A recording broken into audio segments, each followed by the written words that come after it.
Joining us now, Brendan Buck, former aide to House Speakers Paul Ryan and John Boehner, and an MSNBC political analyst. Maya Rupert, senior advisor for Elizabeth Warren's campaign and former campaign manager for Julian Castro. And Ben Wickler is chair of the Democratic Party of Wisconsin. Welcome to all. Ben, it's good to have you here in studio. I don't need to tell you this. Your state is at the center of both of these things, the push for voter registration, but also some problems with getting things underway. And I want to ask you about both. First, tell me about the surge in voter registration in your state. What are you guys up to? It's very exciting to see. The number I keep coming back to, the fact, is that on August 13th, we had our August primary election for the fall. And this year, compared to the August primary election and presidential years for the last 6 decades, had the highest voter turnout, including people same-day registering, which you can do in Wisconsin. You don't have to register in advance.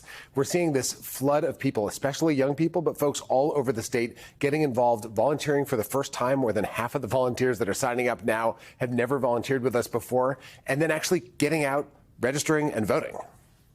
I'm just going to ask you really quickly, because you and I were talking on the phone a couple of days ago in advance of the debate. How many volunteer hours have actually been served in your state?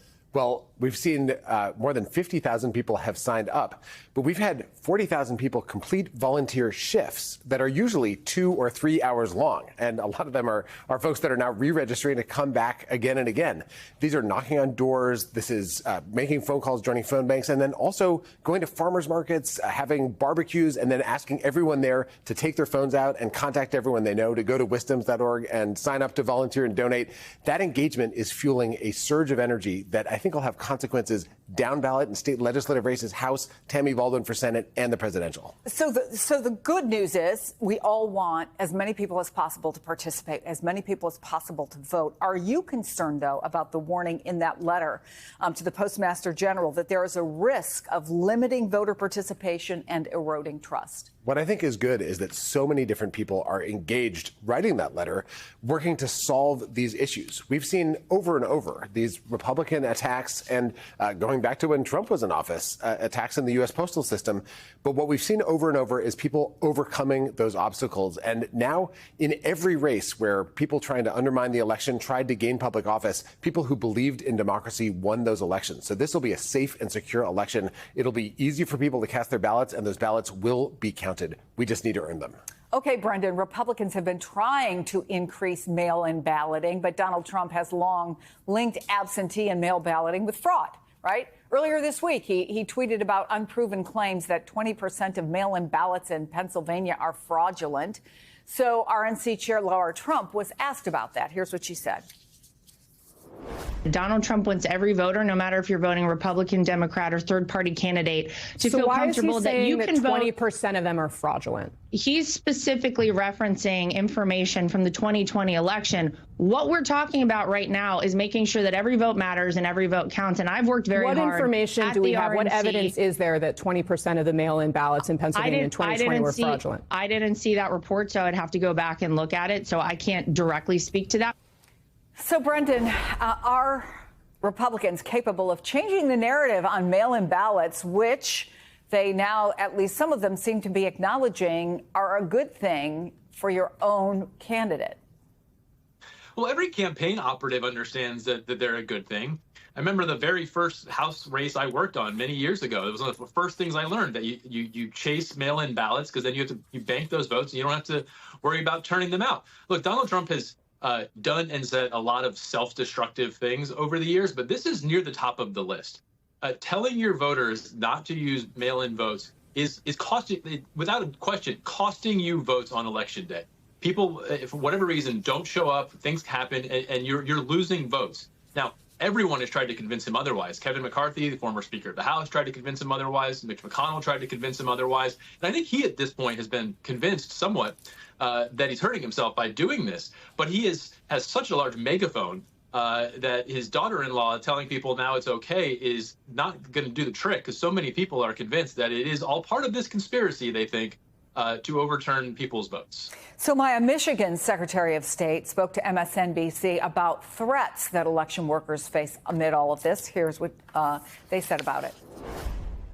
It is chilling, I mean, frankly, to just know that these powerful individuals with great megaphones, former president of the United States, would use that platform, his ambitions, to try to threaten us for simply just doing our jobs. These threats are ultimately not threats to us. They're threats to the American people. They're threats to the will of the voters and our democracy itself.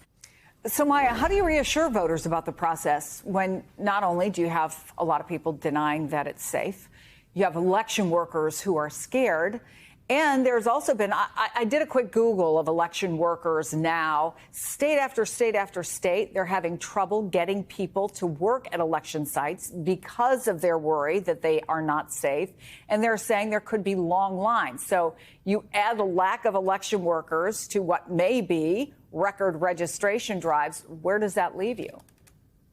I mean, it's right to sound the alarm, because this is a situation where people are afraid to work the election. People are going to be dealing with, just as you said, long lines coupled with, this sort of heightened fear. I think we have to do a few things. One, I think we have to remind people to stay in line, that it's worth it.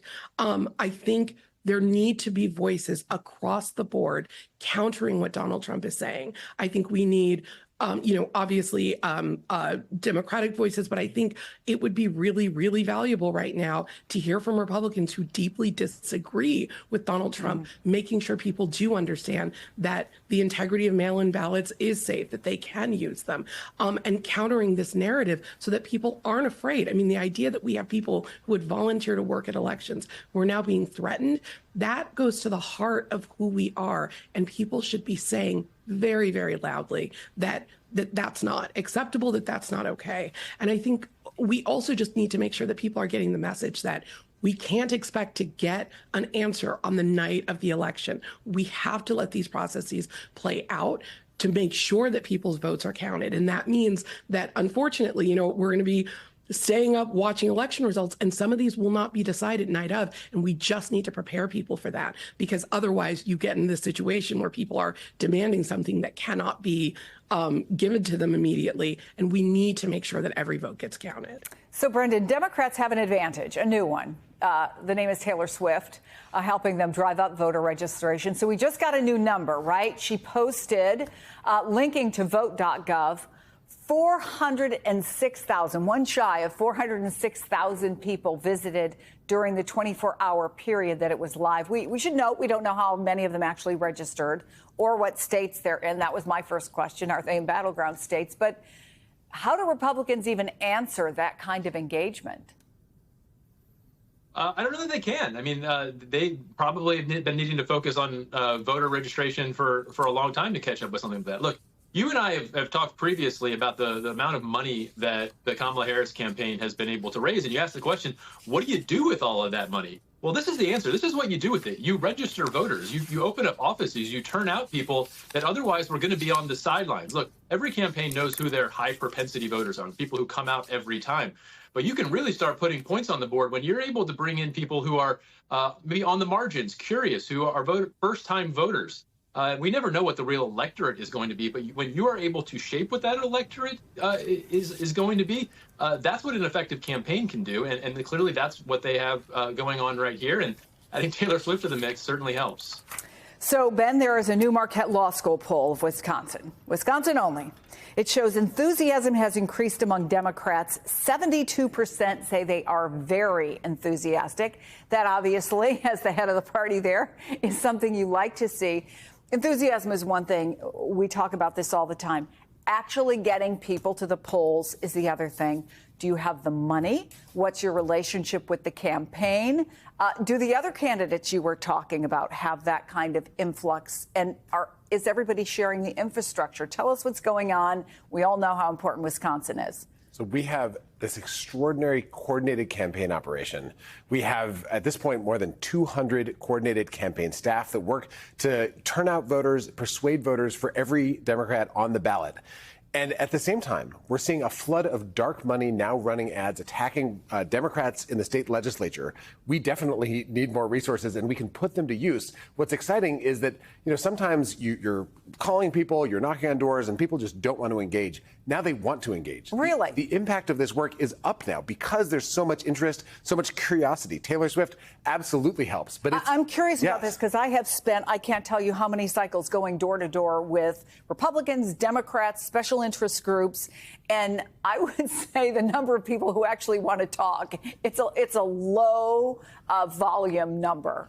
Not everybody, not everyone wants to talk, but more people do, markedly more people. I was just meeting with Greta Neubauer, the leader of our state assembly Democratic caucus. Candidates are out in force across Wisconsin. We have 97 out of the 99 assembly districts. There are Democrats running. Republicans have 84. And when the candidates talk to people, they are sharing their concerns about costs, and they want people who will stand up to special interests and bring costs down, and about freedom, about abortion and reproductive freedom. What we know is that when we can communicate with these voters about these issues, we can move the needle. And now it's a dead heat to be able to do it. This, Wisconsin's Wisconsin, for the last 6 presidential races have come down to less than 1 percentage point. But because of all these new folks, we have a chance not just to win the presidential and tip the Electoral College towards Harrison Walz, but also to reelect Tammy Baldwin, flip 2 House seats for Rebecca Cook in the 1st and Peter Barco in the 3rd, and win the state assembly majority and break the Republican state Senate supermajority. That's a lot of power in the hands of voters. So for anyone who cares about any issue, it's go time. And our message is, don't just vote, bring your friends to the polling place.